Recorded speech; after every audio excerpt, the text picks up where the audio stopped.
যুগের পরে যুগ মানুষ আপনাকে ঠকাবে এবং সেই মানুষগুলাই আপনাকে নীতিকথা শোনাবে। তাই তাদের কথায় আপনি আনন্দিত কিংবা হতাশ হবেন না। মনে রাখবেন, সবাই আপনাকে ঠকালেও সৃষ্টিকর্তা সঠিক সময়ে আপনাকে উত্তম প্রতিদান দান করবেন।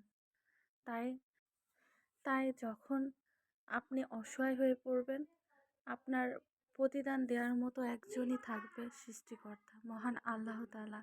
আপনি তারই উপরে ভরসা করে বাকি পথগুলা অতিক্রম করুন। দেখবেন ইনশাআল্লাহ সব কিছুই ভালো হবে। এই সুন্দর সুন্দর ফুলকো ফুলকো মালপোয়া কার কার বেশি পছন্দ, সবাই অবশ্যই কমেন্ট করে জানাবেন। আমার তো খেতে বেশ ভালোই লাগে। আমার খুবই পছন্দ এই ফুলকো মালপোয়াগুলা।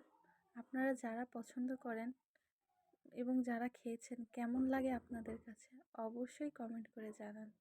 সবাইকে অসংখ্য ধন্যবাদ।